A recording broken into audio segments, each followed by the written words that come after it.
Oke, kita sudah sampai rumah dan ini untuk CV yang tadi kita sama-sama lihat dibongkar. Dan ini lihat slide-nya parah banget ya, lihat untuk slide-nya parah banget. Jadi ini mau nggak mau kita harus bersihkan menggunakan injektor cleaner. Ini untuk mereknya bisa merek apa aja. Kebetulan ini gua di toko onderdil motor cuma nemu Rexo. Ya pada intinya pakai injektor cleaner lah untuk ngebersihkan part-part yang ada di kendaraan. Cuman yang jadi PR itu adalah untuk ngelepas o-ringnya. Kayaknya o-ringnya udah terlalu udah terlalu keras, jadi harusnya dibuka ya, tapi ini karena udah terlalu keras jadi nggak akan gua bongkar deh, kayaknya dibiarkan aja di sini. Nah, nanti kita beli yang baru mungkin di tune up selanjutnya baru kita coba ganti o-ringnya sekalian. Oke. Sebelum kita pakai carbon cleaner untuk keamanan, kita pakai dulu gloves ya.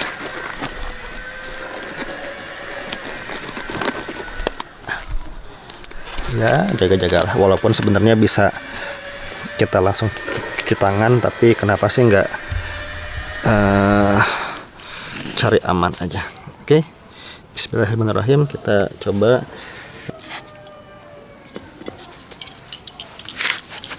Bismillahirrahmanirrahim, kita coba untuk semprot untuk si OCV-nya.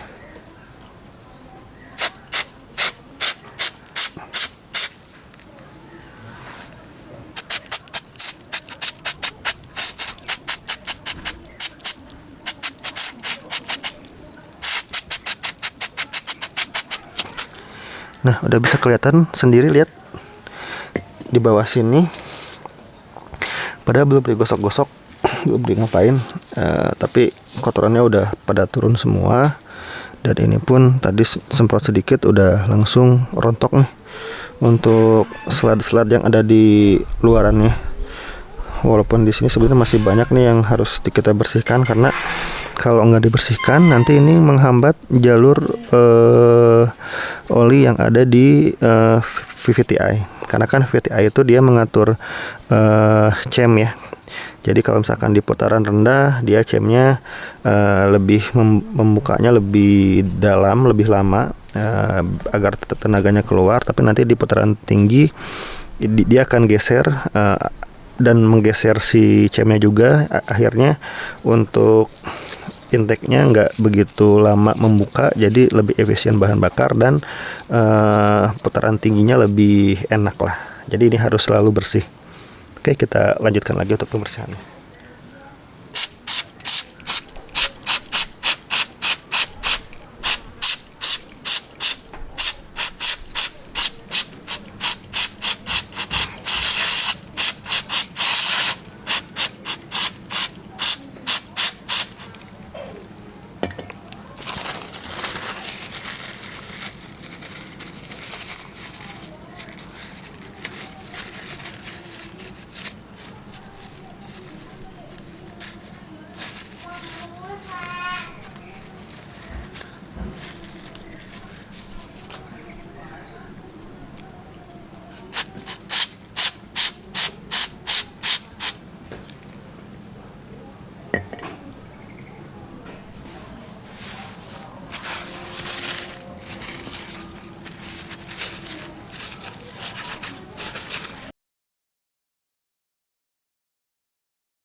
bisa kalian lihat sendiri ya. Ini kotoran-kotoran yang ada di OCV ini.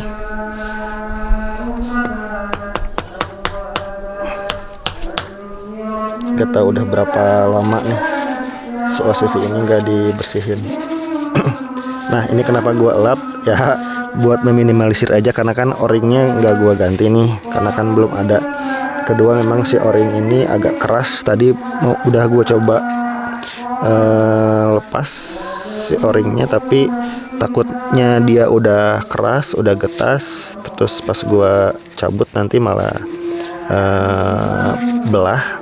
Jadi sementara ya gue tahu kalau o-ring itu kalau misalkan nggak dilepas terus kena carbon cleaner nantinya bakalan melar, tapi nggak apa-apa daripada nanti pas gue pasang nggak ada gitu kan. Jadi gue nggak lepas dulu, biarkan seperti ini. Nanti sambil gue cari untuk o-ring part originalnya, nanti kalau misalkan gue udah dapat part original o-ringnya nanti gue cabut lagi, gue ganti gitu ya teman-teman. Jadi jangan terlalu komen yang aneh-aneh ya. Gue tahu kalau o-ring karet ini kalau misalkan kena carbon cleaner dia akan meral dan akhirnya ada kebocoran sedikit lah ya, rembes. Tapi ya untuk dalam rangka pengecekan ini ya nggak masalah lah ya, kita nggak terlalu dulu untuk safety ke depannya.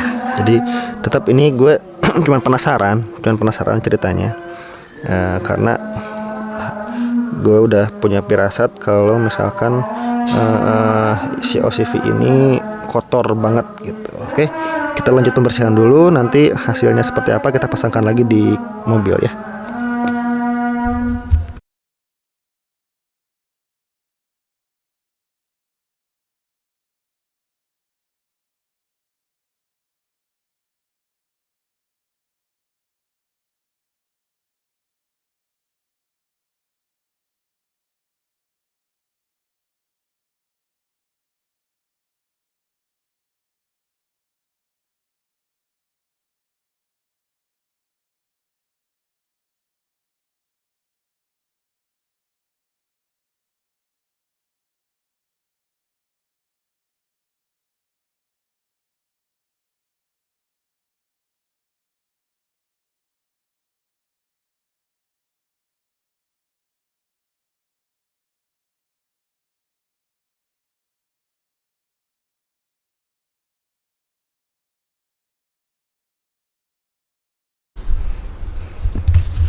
Nah, oke guys, jadi ini untuk ofisinya udah gua bersihin ya.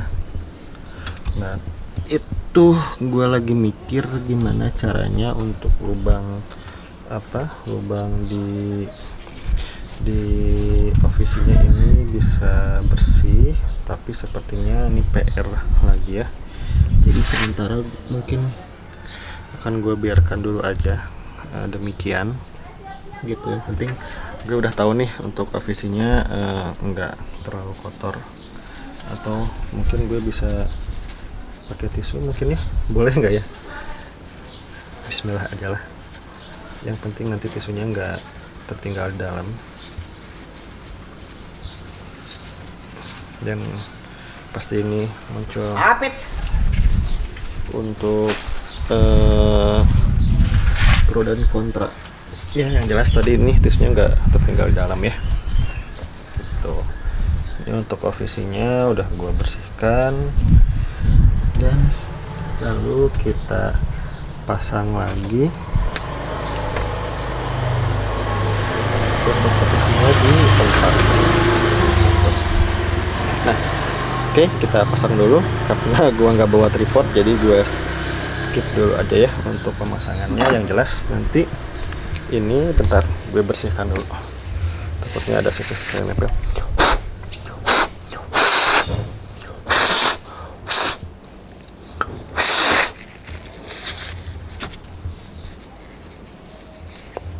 Nah, jadi untuk ofisinya udah gue bersihkan, udah gue semprot, dan hasilnya udah cukup memuaskan ya. Di sini tinggal gue masukkan. Jadi cara masukkannya gampang, tinggal lo masukkan aja ke posisi semulanya seperti ini ya.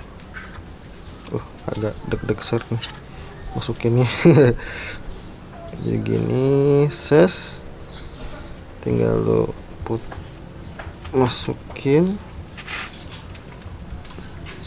Bentar ya, agak keras, gue stop dulu. Nah oke guys, tadi sorry nggak gue rekam untuk pemasangan ofisinya. Yang jelas tadi gue harus berusaha pakai dua tangan agar si ofisinya rapat lagi di sebelah sini biar nggak terjadi kebocoran. Juga nanti di jalur-jalur olinya bisa pas ke bulatannya. Yang jelas patokannya adalah ini, penguncinya udah klop, udah pas, berarti insya Allah di dalamnya juga udah pas gitu. Lalu kita pasang lagi untuk soketnya sampai bunyi klik, selesai deh. Nah, pertama untuk ofisinya udah gue bersihkan.